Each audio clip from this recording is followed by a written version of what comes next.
ended a 6-game winning streak that MVP had, winning all 3 of their last best of 3s 2-0. So Afreeca putting themselves in a position to take another win here and continue their ascent in the standings.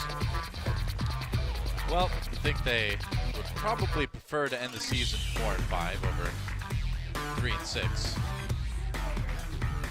Or in the first round of the season anyway. Ekrim Elise, the first 2 bans. All right, so they're not going to first pick Shen in this game. Now, Rise uncharacteristically falling all the way through the draft in our first game of this series because it was a little bit of a wait-and-see game if the Vladimir was going to get picked, but Afreeca executing on that pick quite well, and MVP may want to first pick Vlad here. We'll see. Trundle ban and the last ban coming in for MVP now. See what they decide to remove. Maybe the Rek'Sai would be a bad idea. It's interesting to see the Elise go so quickly. MVP may be rethinking their plan of trying to deny the Graves pick early on. Gave up quite a bit for that, including Vladimir and the Karma. So the Vladimir will be banned this game. So one last ban over the Afreeca Freecs. See what they decide to go with. I don't think you need to ban the Gragas. The Rise would be the natural ban, but they decided not to actually remove it. Nidalee still available also. And Gangplank? What?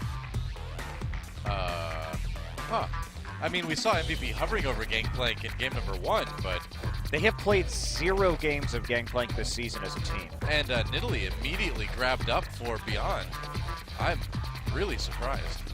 Yeah, and like you say, we did see the hover, but yeah, very confusing as to why they would ban the Gangplank here, considering that it hasn't even seen success from other teams. Janair tried to run it and was kind of smashed by the Rocks Tigers. Right. Well. Strange. Okay, well, I mean, there are scrim results out there that we are not aware of that may have been affecting that. Most likely. But the Karma is still available, the Sivir is still available, the Rise still available. A lot here for the Afreeca Freecs to work with. Could just go Karma Sivir here, I suppose. Or maybe Rek'Sai Sivir. I think you take Rek'Sai Karma. That's what I would do. But if they really want this Ashe pick, it was successful. Songyun had a lot of great setup, and they're just going to go for the strategy that worked, which is the Ashe arrow into the Unburrow combination that they were able to land on multiple occasions to create those picks. Yeah, might as well. I mean, if it's not broke, don't fix it. Giving up Sivir Karma, though, is troubling, I will say. So there's still a lot of choices to be made. You could take the Jhin. So they don't want to take the Sivir into the Ashe matchup again. They didn't do well against the Ashe Karma. Oh, man. I mean, you could take Jhin Karma here and just have a ridiculous amount of poke. This would be Maha's first game on Jhin this season. And, you know, if you're having issues getting caught as a Sivir, playing Jhin seems like a pretty big risk. So I don't know about this one. Yeah. He's going to have to play a lot better than what we saw him play in game 1. They are going for a pretty great poke composition, and they're going to blind pick a Gnar? What is going on? I do not know. I do not know. MVP, though, they think they've got it all figured out. That's for sure. They've got a plan, and they're sticking to it. So the Gnar, I mean, I suppose a potential zoning tool to keep the Jhin safe, but... This is really weird. The Gnar has mostly been used as a Trundle counter pick recently, so taking the Gnar blind says a lot, I think, about the confidence they have in ADD's champion pool, because his most played champions are Maokai, Shen, Trundle, and Echo. Echo is pretty much useless. Maokai was not successful in the last game. Shen and Trundle have been banned. So where does he go? I guess it's just a blind pick Gnar at this point, but giving him, Gnar he doesn't really have bad matchups per se. does it, except for the Aurelia. That is not a good matchup for Gnar. I was going to say, they banned the Aurelia in game number 1, but they left it open this time, and the Afreeca Freecs are going to grab it along with the Braum. Aurelia, Braum, and then what are the last 2 picks for MVP going to be? They need a mid laner. This is a very weird draft. Yeah. Ixu, I'm curious about what he's going to do on this Aurelia. It's his first Aurelia game of the season. And again, we talked a little bit about Ixu having some champion specialties, but not being a player with the deepest champion pool. So this is a new pick, and we'll have to see if he can actually follow through with it. It looks like basically just a siege composition from MVP, which is why the Braum was taken. In fact, I'm very confused, Doa, because when you take Nidalee and Jhin in your first 2 rounds of the draft, I expected MVP to take Jhin Braum here. And obviously, that's a pretty weak lane because you can't stack the concussive blows very quickly with Jhin. Yeah. But it does prevent them from taking the Braum against your Nidalee and your Jhin and your Varus. Yeah, I mean, that's going to be a lot of potential damage blocked by that Braum shield. One thing to be excited about is the Taric-Gnar combo, Yeah, which means that you can set up a Gnar ultimate straight into a Dazzle with the Bastion Dazzle. Yep, So do a slam with the Gnar, do a stun him again. Yeah. So it's potentially a lot of CC there. yeah, huge amounts of CC with this composition. Root from Jhin, Chains of Corruption from the Varus. But getting through the laning phase might be a bit tricky for MVP. And I don't know if I would set myself up to a tough laning phase, considering that they straight up lost in the laning phase last game. Okay, and there's a TF for Mickey, hovering over the Yasuo for a while, but Mickey, of course, no stranger to that Twisted Fate previously. Man, Afreeca just has so many options for ganking. Single target CCs at both side lanes, also with the jungler setup. So Mickey is going to be very happy when it comes to choosing targets for him to go to. He's going to roll with the Twisted Fate teleport, and that means that they will have a strong 1-3-1 in the mid and late game with the Aurelia, with the Twisted Fate in the side lanes, and a Hurricane Ash in the middle to provide that wave clear. Jhin doesn't have great wave clear, so he's going to be maybe in a bit of a bind early on. And MVP with a Jhin and a Varus simply cannot send anybody to match a split push Twisted Fate. They can't do it. Yeah. Anybody that they send will be too low mobility to actually escape from any kind of ganks put down. And Jhin Taric, not a strong lane. Well, it's pretty shocking, too, because, I mean, MVP's issue last game was largely that they lost lane so hard. And now they're kind of picking themselves into some rough lane matchups again. And I think it's going to be another early game snowball from Afreeca, Doa. might be. I like this composition a lot more from Afreeca than I liked their one in game number 1. It's just, there's so many options to create picks. Afreeca going back to their pick comp roots here. Yep. Well, let's see if MVP can fight the odds and tie it up. Time to get into game number 2.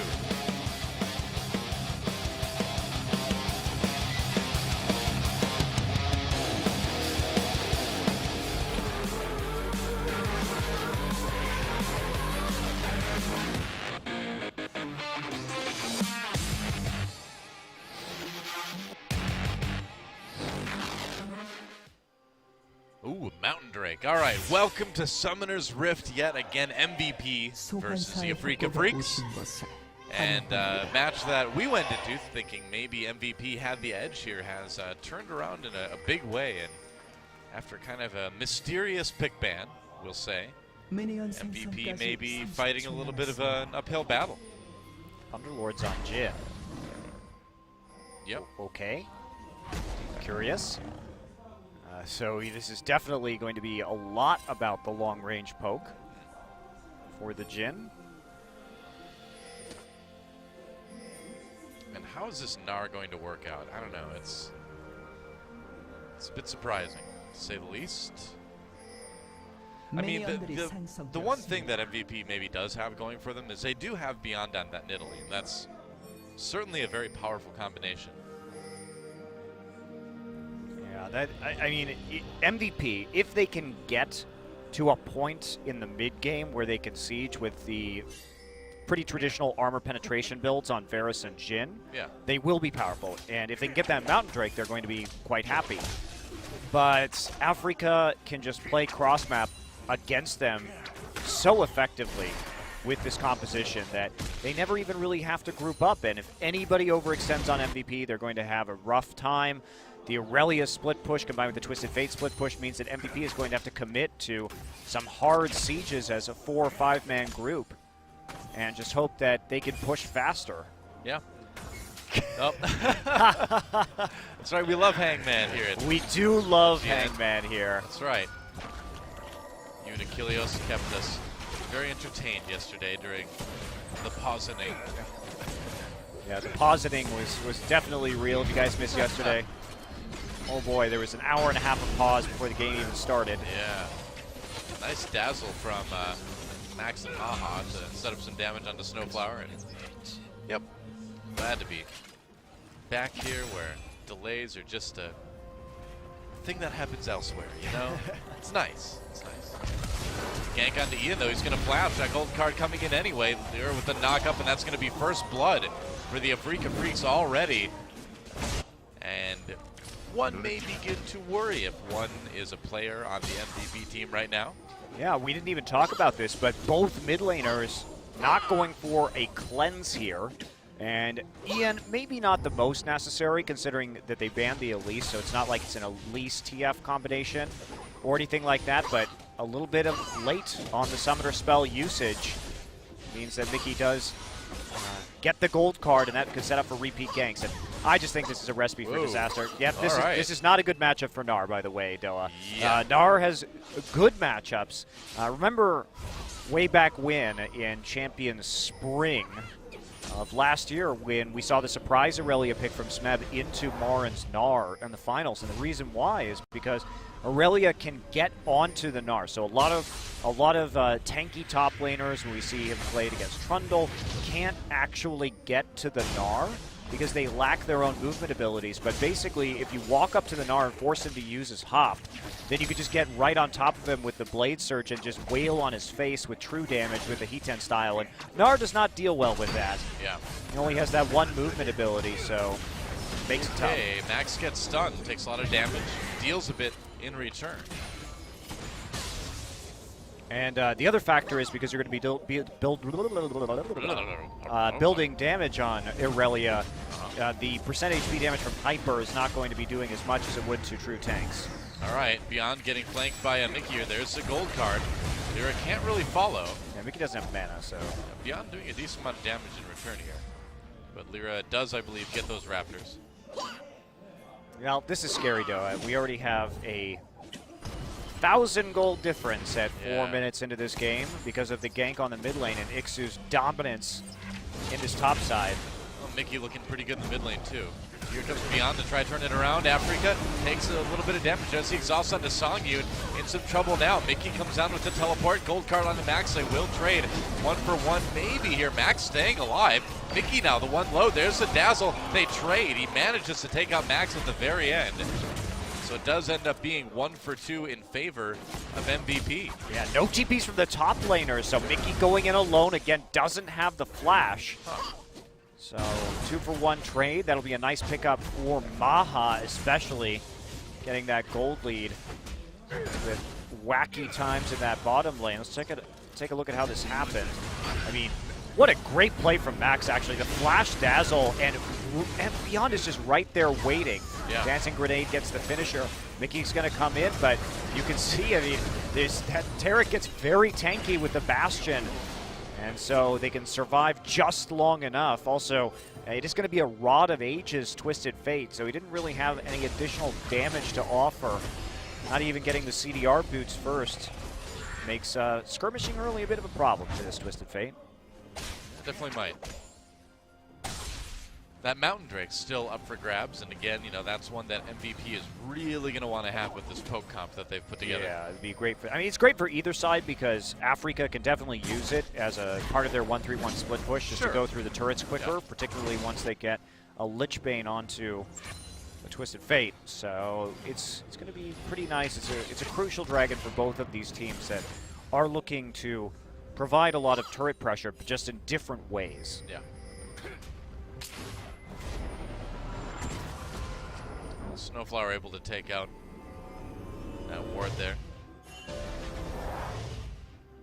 And the Afreeca Freecs have caught up a little bit in gold anyway. Cut that deficit in half, more or less. And Mickey's foray down to the bottom lane did give Ian a chance to catch up in CS on this Varus at least.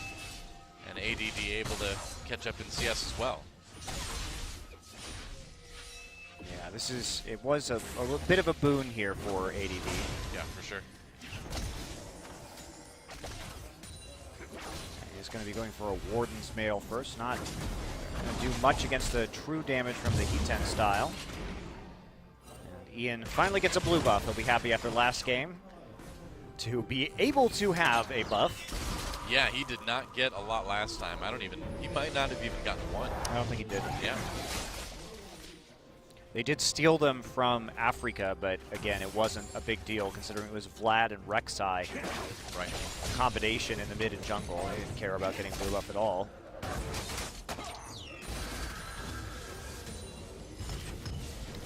Well, so at what point do the Afreeca Freecs have to get worried? You know, because it does seem like there's a bit of a window in this game where they do need to get kind of a lead, you know? No, as long as they play defensively, there isn't an answer to the split push, the double TP split push from Afreeca.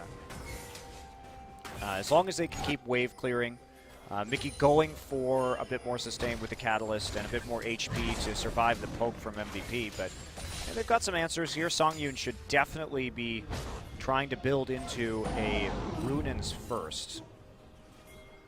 That is where you want to go with this Ashe build because you need as much wave clear as possible and to allow your TF to split push. Oh, Lyra going after Beyond, but Beyond just hops away. Meanwhile, Ian forced to freeze, or forced to flash rather, getting frozen. Whoa, Chains of Corruption onto Mickey now. Ashe Arrow comes through. Nice dodge from Beyond, goes right back in though. Here comes Snowflower. Beyond in trouble now, exhaust onto Ian, so he can't do much damage. Turning around onto Mickey anyway. Mickey dodges a Q. Somehow, oh, I thought he was gonna live, but he couldn't quite do it. Curtain Call comes in. Can he pick off Lyra? Not quite. That was close. Yeah, Lyra right on the edge. Yeah, 1-for-1 trade. Call. Yeah, 1-for-1 trade because Mickey was actually tanking the turret. He was a little bit foolish and over pursuing into that objective and got the turret aggro. He got a little bit greedy trying to pick up the kill onto Beyond actually, and then paid for it with his life. So trade going over, but Snowflower gets the kill onto Afreeca. Not really what you want, so let's see how this all went down. I mean, Ian does burn both of his summoners very early on. Now, Beyond comes in after the Chain of Corruption. Remember, Mickey's pretty tanky, though, and Lyra is going to block that spear. Chain of Crystal Arrow just barely missing, and then they turn on to Beyond.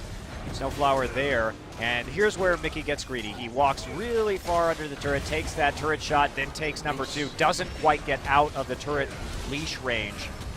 Songyun and Snowflower there for the body block for Lyra, so they don't take an unfavorable trade. Here we go. All right, Mickey coming down to the bot lane yet again. Nax knocked up with that Braum ultimate, trying to get away. Lyra's there.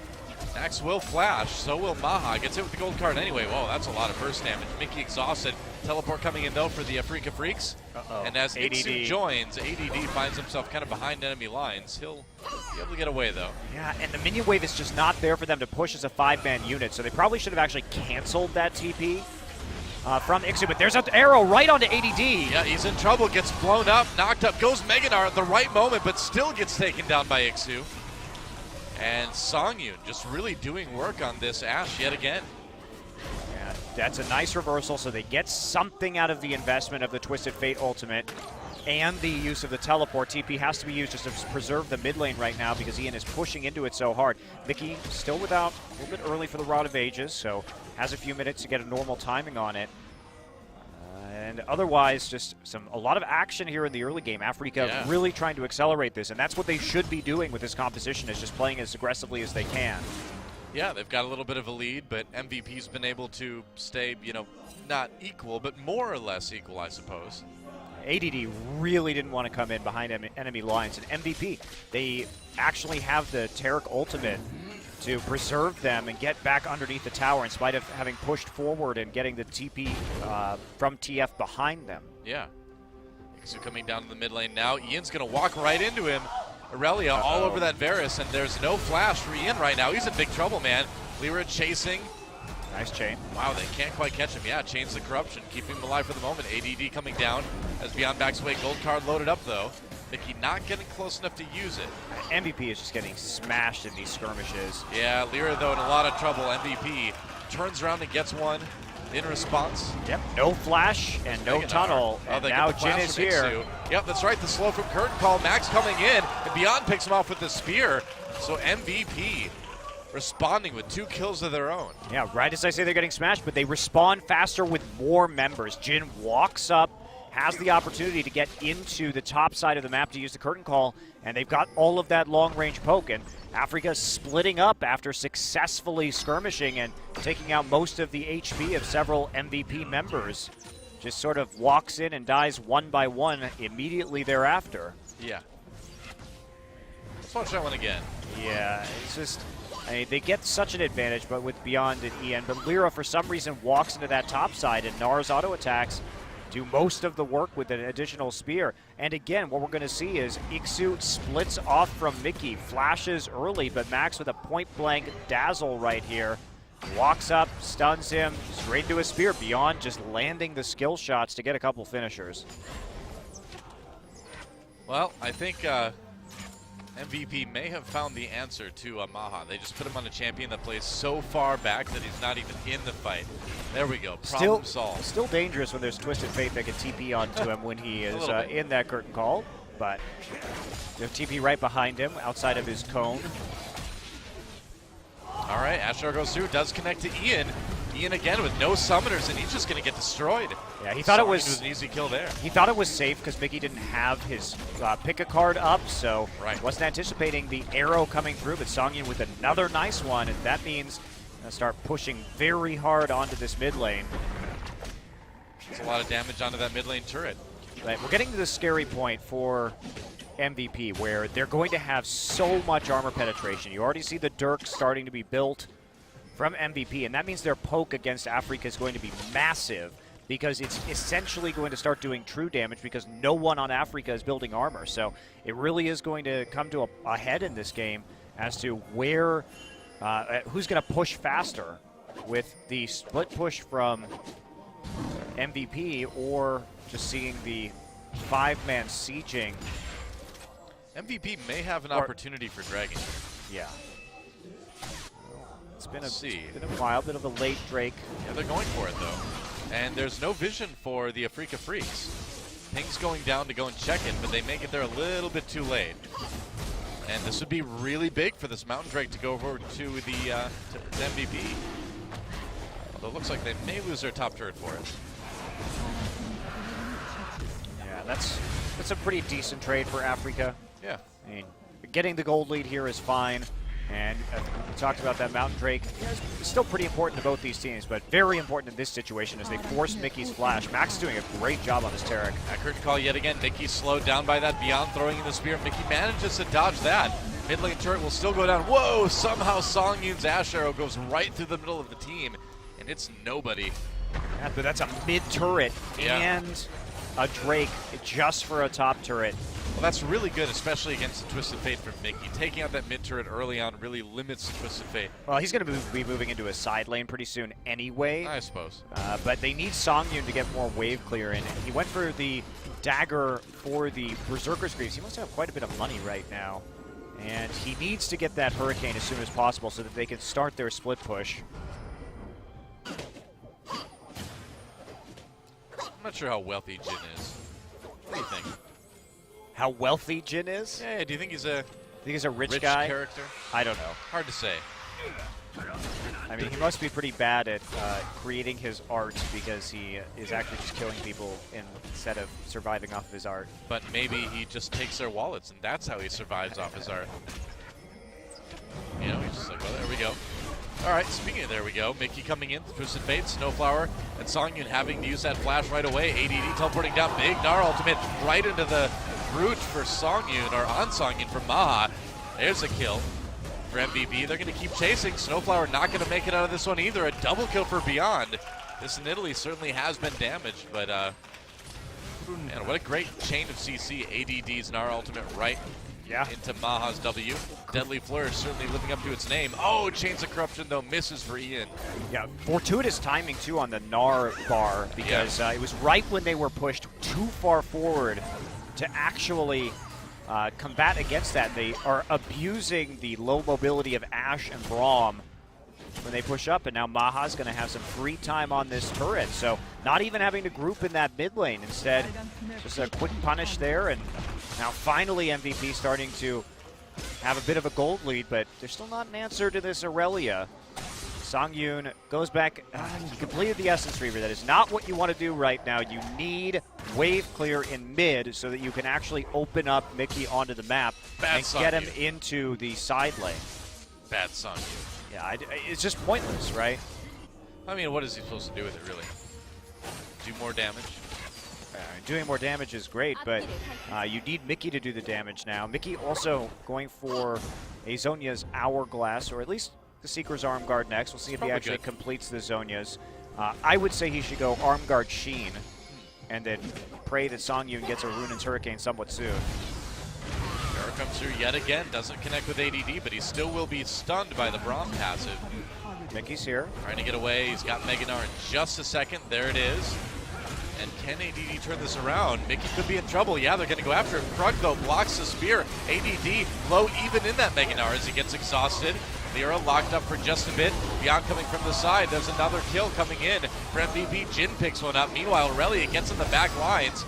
Takes out a couple. MVP having to be careful here. That's a lot of kills for the Afreeca Freecs. Double kill for Lyra. And Max the only one left. As Afreeca somehow wins that team fight goodbye. That's an ace. That's going to be a bot lane tier 2. Yeah, they committed to that instead of just poking right there. MVP doesn't want a team fight. They just want to keep poking with their advantages, with their double Youmuu's Ghostblade. Afreeca had a few more teleports to use, but man, Mickey played that fight just terribly. He came in with the teleport into the Krug pit and then started doing the Krugs. I don't even know what he's doing right now. He used teleport and is doing Krugs. Well, the Krug did block the spear from Beyond at least, so there's that. I mean, there we go. What the hell was this fight? ADD also coming back in after he was brought so low. So here's the poke. They land the Chain of Corruptions, but why MVP actually commits to this is a little bit beyond me. They're coming in, but their one tank doesn't have any HP, so by the time Ixu arrives with a teleport, it's just free kills for the Aurelia, because everybody on MVP who's remaining is so damn squishy. I mean, it really looked like they thought they could kill off Mickey and Songyun. You know, they went for that. Why was he doing the Krugs? I don't know, man. He wanted some gold. He hates Krugs. Maybe he just needed that tiny bit of gold to finish the Zhonya's Hourglass. Maybe that's it. He's got it now. Yeah, Mickey, why were you doing the Krugs? Sometimes you just got to do Krugs. You got a TV for Krugs? Yeah. I don't know, man. I think Afreeca got away with quite a bit there, because MVP, again, they didn't have to commit. They just needed to poke and then make sure that Afreeca didn't take their tier 2 turret. And then they just go right back to sieging, and they've got an excellent composition to do that. Instead, they give Afreeca just a large gold lead. Whoa, nice. Asher onto Ian as Mickey comes back in the lane with that teleport. Easy pick there for the Afreeca Freecs. They get the mid lane turret as well. Flash gold card onto Maha, followed by the Braum ultimate. Great engage again. Although they didn't keep Maha alive. I thought maybe Max was going to be able to do it with the Cosmic Radiance, but he tried. He tried. The ultimate from Tarek, not quite enough. And Afreeca does pick off the 2 main damage dealers for MVP. Afreeca getting big breaks in this game. MVP falling apart during their power spike. Yeah, I would say so. Mickey with that gold card onto Max right now. Snowfire just blocking some damage. Big engage immediately, though. The Unburrow sets things up for the Afreeca Freecs to get another kill, this time on to Beyond. Ixu goes deep to force ADD out. That's going to be another turret in favor of Afreeca. Chains of Corruption, though, onto Ixu. He may have overstayed his welcome a little bit here. Exhausted, goes back in for a bit more damage, but ends up dying. So a little bit messy on both sides there, but the Afreeca Freecs certainly coming out on top. Yeah, they are. And Ixu, we're going to see which build he is going to prefer. If he's just going to stick on the Giant's Belt, or if that is going to eventually be a Dead Man's Plate. Well, it's another Mountain Drake. And I guess it's nice to get for MVP, but they aren't really putting themselves in a position to use it. Okay, Ruinous Hurricane is done. Mickey should be reassigned into a side lane after grabbing his blue buff. Probably. Yep, looks like he's going bot. No, looks like they're going for the dragon first. That's what he's worried about. He can easily clear that wave from range at the bottom side instead of grouping up in the mid lane with the Ashe, but a little bit more safety for clearing out some of these wards. I can walk bottom just fine and deal with this wave. I can feel your frustration. Well, they don't have vision. They don't have vision, so I understand why he Sure. would be a little bit reluctant to go down there alone.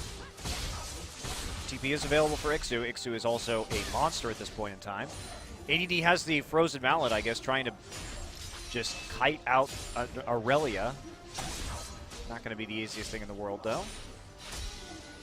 I mean, we're already seeing Afreeca be very good at getting into the back lines of MVP, and, you know, when MVP tries to engage, Lyra's right there with the Rek'Sai on Burrow. This Aurelia being fed is just a nightmare scenario for Ian and Maha, neither of which can actually escape from Aurelia. Yeah. All right, curtain call popped. Mickey in a little bit of trouble. Chains of Corruption lands as well. Still alive, though. We'll see what happens after the teleport completes. ADD having to run away. Ixu flashes out as MVP, turns onto him. Slow comes in from the hail of arrows. Max is there as well. MVP trying to chase down the Afreeca Freecs.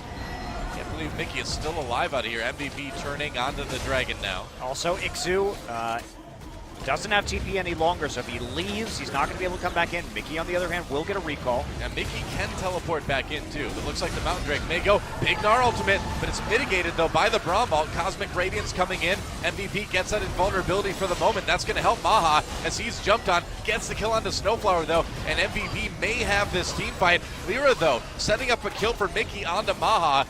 Dodges the spear on his way out. That Rek'Sai will live. Meanwhile, Mickey on his own, and MVP are going to get themselves the first big team fight win. Yeah, they are, and just the Taric ultimate there was so clutch in keeping the members of MVP alive during that team fight, and also they are really at the pinnacle of their powers. You look at these armor penetration builds from Maha and Ian, who could just absolutely chunk out the members. Check this fight out. MVP does get the second Mountain Drake during this too, which is pretty big. Yeah, great Gnar ultimate setup. Songyun stuck at the back, has to flash out of this engagement, and Ixu goes down early. And because of the Taric ult, he can't actually pick off one of the big carry threats from MVP. Gets stuffed. Mickey tries to do some work here. He is not going to be able to get away from ADD as long as that Frozen Mallet is there. Nice, cute move from Lyra. That was close, man. Noped right out of there. Did save them the kill, though. And so MVP, you know, despite being about 5,000 gold down, they are still very much in this game. Well, that was... does go to Beyond. Ash Arrow doesn't hit anyone in a fight already again. Afreeca going in onto Ian. He's not going to make it out. And the Afreeca Freecs responding to that lost team fight right away with a pick of their own. Well, they just have to keep playing aggressively, right? Because the more they are going to have more globals up more frequently, so keep on trying to pick off Ian. Ian also had that flash, but had to burn it to get out, so he's going to be even more vulnerable come the next pick attempt. And Afreeca has to be careful. They don't want to overcommit to this. Well, they're doing the Baron for now. They want to turn. They should want to turn here. Yeah, there they go. They're turning right now onto Max. Maha in the back where he should be. Mickey very, very low. Ixu actually setting some things up here. There's a double kill for Maha, and he's in a great position for once with this Jhin. Able to do quite a bit, of course, with that armor penetration build. Snowflower goes in with the shield. Max trying to escape, still alive on that Taric. Maha picks up his third kill of the fight. There's another one, and MVP, that's 2 team fights in a row now that they've won, and this is going to be an ace. Lyra can't escape this time. ADD was an absolute hero in that engagement. He flashed back in, even though he was low, right as he was transforming into Meganar to hit the ult that actually won that engagement, opened up time for Maha with that Yomu's Duskblade build to do the work, and now here they are using the Taric ult on the Baron just to get that little bit of extra tankiness, and they're going to take it out. Yep, that's right. I mean, the combination of that tankiness from the Cosmic Radiance and Asher, whoop! Recall's going off just in time, but that combined with the two Mountain Drakes, let them take this Baron. Watch ADD here. I mean, he gets chunked out, but then he's going to hit the Meganar. Oh, gorgeous ultimate right as it comes in. Maha has such a good angle, and it gets the right shots directly onto the back line. Yeah. Ixu has a fancy move here. I mean, ADD's going to come back in, and watch, he barely dodges that stun. Sidestepping, he thinks, okay, maybe I can take out Max to get this. Max still has the flash up, and that is going to be a one team fight for MVP, but the setup was great. And Afreeca, you know, I think they just had to turn a little bit more aggressively and a little bit faster there. They're a pick composition. They're not going to do well in a situation where they're getting poked down and kited around that Baron. But Afreeca have not been doing a good job of setting up their split push. Here we go again. Whoa, a big three-man Gnar ultimate comes in from ADD, and the knockups responding from Afreeca Freecs are not enough. Way too much damage coming in from MVP right now. Another kill for Beyond, takes a lot of turret hits in return, but there's an inhibitor in favor of MVP, and with that Baron, they may be able to finish right here. Well, Doa, you know, I criticize the blind pick Gnar, but if you're going to be this much of a baller on the Gnar, I guess you're allowed to blind pick it because you had a trouble in the laning phase against that Aurelia. Knew that there was a possibility of that matchup coming into play, but damn if he hasn't hit a lot of great ults in this game. Talk about an MVP performance. ADD hard carrying on that Gnar, and that's going to mean that we are going to game 3. Yeah, absolutely. Wow. So impressive stuff from a Gnar that was very starved in that game. Ended the game 40 CS underneath Ixu, who had a pretty good game himself actually on the Aurelia, but it's between him and Max, man. Max had some really good Taric ultimates and dazzles to set up kills or to save his less than mobile backline of Varus and Jhin. Well, Maha ended that game 7-3-10 on that Jhin, and it was his first game on that champion this season. His positioning this time, actually pretty good, and when it wasn't, they could mitigate it with the Taric ultimate, they could mitigate it with the repositioning from ADD, so it was a good way to play around Maha as well. It was, and Maha pretty much had a free ticket to damage that game. He really did. Because of how well ADD and Max played, they set up pretty much everything that he could want, and he does end up with the most damage on his team.